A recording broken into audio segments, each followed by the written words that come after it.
दोस्तों yes bank की बात करें तो स्टॉक ने आज साबित कर दिया कि वाकई में स्टॉक के अंदर बहुत ज़्यादा करंट बाकी है, यानी आने वाले समय में स्टॉक में फिर से एक बड़ी तेजी की शुरुआत हो सकती है। और इसके पीछे वजह यह है कि बाजार में हमें बहुत बड़ी गिरावट देखने को मिली। एक तरफा हमारा बाजार गिरा, दूसरी तरफ सारे के सारे बैंकिंग शेयरों में गिरावट थी, चाहे पीएसयू बैंक हो या फिर प्राइवेट सेक्टर के बैंक हो, सभी जगह पे गिरावट थी। उसके बावजूद भी यस बैंक के स्टॉक ने काफ़ी अच्छी तेजी दिखाई और ज़बरदस्त खरीदारी भी हुई। दूसरी तरफ अगर आप देखें तो बहुत सारे ब्रोकरेज हाउस जो फिर से यहाँ पे एक्टिव हो चुके हैं, जो लगातार सेल के टारगेट दे रहे हैं, लोगों को डराया जा रहा है। यहाँ पे आप कह सकते हैं कि उनको बार बार कहा जा रहा है कि फिलहाल जो इसकी प्राइस है वो इसकी फेयर वैल्यू नहीं है, इसकी प्राइस नीचे होनी चाहिए, ये जो बढ़ गई है वो ऐसे ही बढ़ी है। कहने का मतलब ये है कि उनको ये प्राइस फिलहाल हजम नहीं हो रही है। कहा जा रहा है कि आने वाले समय में जैसे ही लॉक इन पीरियड खत्म होगा, इसमें एक बहुत बड़ी गिरावट आएगी, एक तरह से स्टॉक क्रैश कर जाएगा। तो आप ये समझ ही सकते हो कि काफ़ी लोगों को हजम नहीं होती है यस बैंक की बढ़ती हुई प्राइस, लेकिन उसके बावजूद भी आज देख सकते हो गिरते बाजार में इसने ये आज साबित किया है कि यस बैंक के स्टॉक में अच्छी खासी खरीदारी हो रही है, लोग अब इस लेवल पर इसको लेना पसंद कर रहे हैं।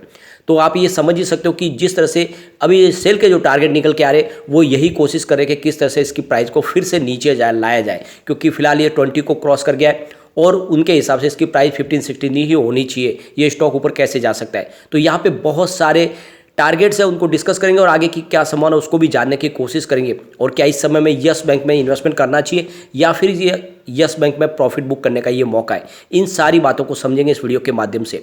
सबसे पहले अगर हम बीएसई सेंसेक्स की बात करें तो आज क्लोजिंग 61,799 के स्तर पे हुई, जहां पे 878 पॉइंट की बड़ी गिरावट हुई, यानी 1.40% गिरा हमारा बाजार। और ये लगातार बाजार में गिरावट देखने को मिली है। सुबह सुबह बाजार में कम कमजोरी थी, लेकिन जैसे जैसे बाजार आगे बढ़ा कमजोरी बढ़ती गई और काफ़ी बड़ी गिरावट हुई। और इसके पीछे वजह है फेड रिजर्व की तरफ से जो प्राइस हाइक की गई है उसका नतीजा देखने को मिल रहा है। सारे ग्लोबल बाजार में हमें गिरावट देखने को मिली और ग्लोबल संकेत की वजह से ही यहाँ पे बाजार गिरा है, वरना हमारे फिलहाल जो इधर के इंटरनेशनल रीजन ही सारे निगेटिव बने हुए, लेकिन डोमेस्टिक बाजार में ऐसी कोई संभावना नहीं है। तो आने वाले समय फिर से बाजार में हमें अच्छी तेजी देखने को मिल ही सकती है। यस बैंक की अगर बात करें, स्टॉक की शुरुआत 22 पर हुई, यानी एक तरह से देखें तो शुरुआत निगेटिव हुई, क्योंकि क्लोजिंग 22.10 की थी, उसके नीचे शुरुआत हुई। लेकिन उसके बाद में अगर आप देखें तो 21.45 तक स्टॉक भी गया, यानी इंट्राडे में इसमें गिरावट देखने को मिली। और इसके पीछे वजह है लगातार दिए जा रहे सेल के टारगेट। कुछ रिटेल इन्वेस्टर इसमें डर जाते हैं और वो यहाँ पे सेलिंग प्रेशर बना दे, इस वजह से स्टॉक नीचे आया। लेकिन फिर बड़े फंड हाउस की अच्छी खासी खरीदारी भी शुरू हुई और स्टॉक ने 22.90 का हाई भी बनाया और अंत में जो क्लोजिंग है वो 22.30 के आसपास रही, जहाँ पे हमने 0.90% की अच्छी खासी तेजी देखी है। यानी गिरते बाजार में भी लगभग 1% की तेजी काफ़ी मायने रखती है। आप देख सकते हो अभी भी पिछले एक महीने के हिसाब से 30% का हमें अच्छा खासा रिटर्न देखने को मिल रहा है। 17 के आसपास स्टॉक था 16 नवंबर को। और अगर हम सिर्फ 5 डेज़ की भी बात करें, स्टॉक ने 13% की शानदार तेजी दिखाई है। 19 के आसपास स्टॉक था 9 दिसंबर को, तो काफ़ी शानदार प्रदर्शन किया स्टॉक ने। अगर हम इसके वॉल्यूम को देखें तो पिछले एक महीने पहले इसका 34 करोड़ का वॉल्यूम था, 1 वीक पहले 106 करोड़ का ज़बरदस्त वॉल्यूम होता और कल तो वॉल्यूम में बहुत बड़ी बढ़ोतरी हुई थी, करीब 135 करोड़ का ज़बरदस्त और बम्पर वॉल्यूम हुआ। और आज भी वॉल्यूम थोड़ा सा कम था, लेकिन पूरे बाजार में वॉल्यूम के मामले में तो नंबर 1 था स्टॉक। आज 62 करोड़ का ज़बरदस्त वॉल्यूम हुआ, यानी कल के मुकाबले वॉल्यूम कम है, लेकिन फिर भी बाजार में वॉल्यूम के मामले में यस बैंक नंबर 1 है और सुजलॉन एनर्जी नंबर 2 था, जहाँ पे हमने कोई अपडाउन नहीं देखी।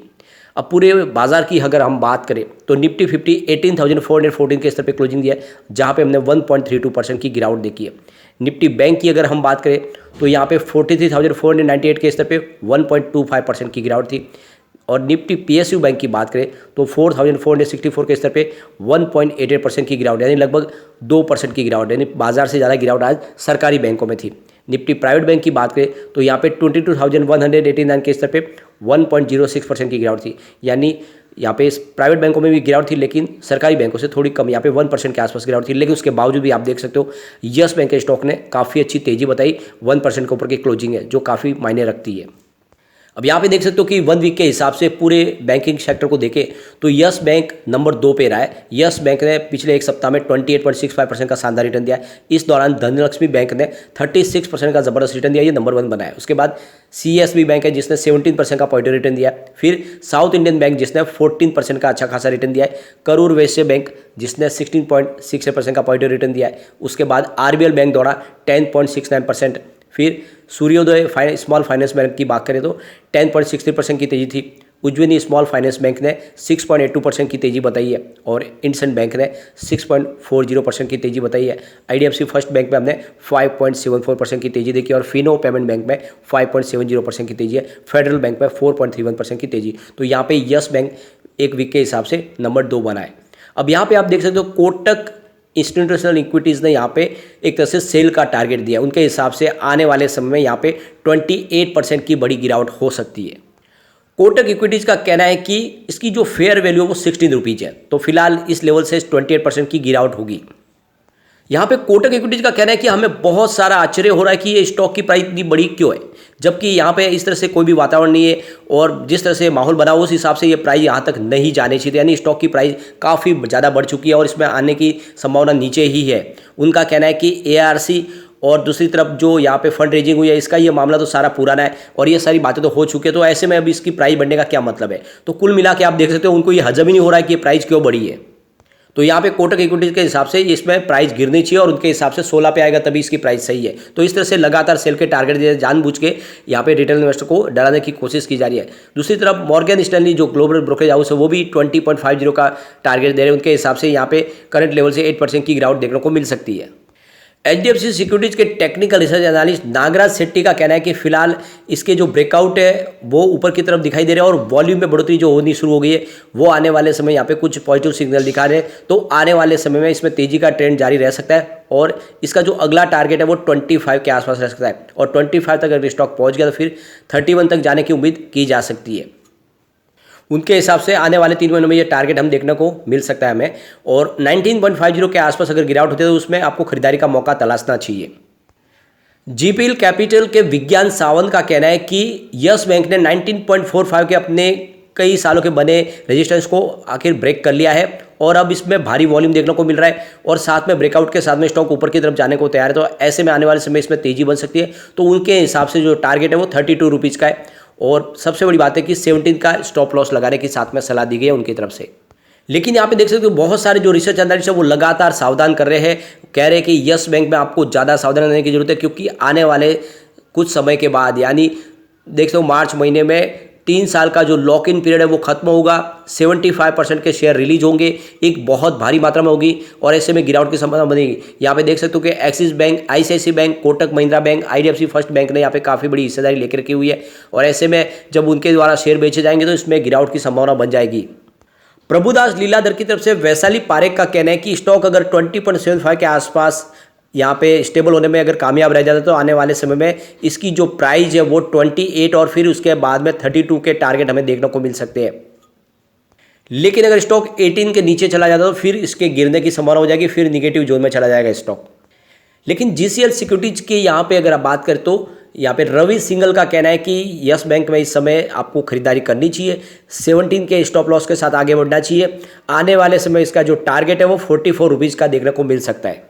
तो यहाँ पे देख सकते हो कुछ ब्रोकरेज हाउस है जो लगातार यहाँ पे लोगों को डरा रहे हैं, लगातार सेल के टारगेट दे रहे हैं, उनके हिसाब से इसकी प्राइस नीचे आएगी। लेकिन कुछ ब्रोकरेज हाउस है जो अभी भी इसमें बुलिश बने हुए और आने वाले समय यहाँ पे तेजी की संभावना बना रहे हैं। लेकिन आप ये समझ सकते हैं कि यस बैंक ने काफ़ी कुछ अचीव किया और अब आने वाले समय यस बैंक में तेजी का दौर जारी रहेगा। और आज गिरते बाजार में जिस तरह से यस बैंक में हमने पॉजिटिव क्लोजिंग देखी है, ये इशारा है कि यस बैंक में आने वाले समय डेफिनेटली अच्छी तेजी बनेगी। यहाँ पे आप देख सकते हो यस बैंक के बोर्ड ने अप्रूव कर लिया है कार्यल और एडवेंट इंटरनेशनल की तरफ से 2 उनके जो बोर्ड मेंबर है वो यहाँ पे अपनी जगह लेंगे, बोर्ड के सदस्य बनेंगे, जिसमें सुनील कौल है MD फाइनेंशियल सर्विस सेक्टर के कार्यालय की तरफ से।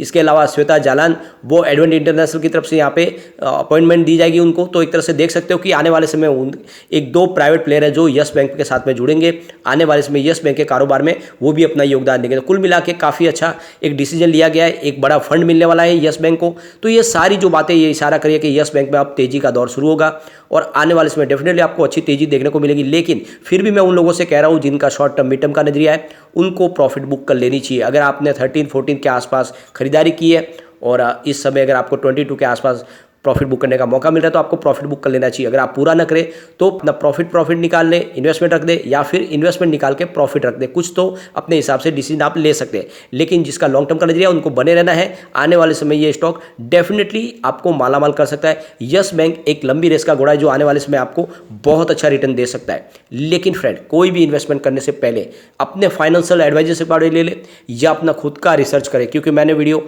आपके एजुकेशनल पर्पज के लिए ही बनाया। वीडियो पसंद आए तो लाइक शेयर जरूर कीजिए और चैनल को सब्सक्राइब कर दीजिए। Thank you friend.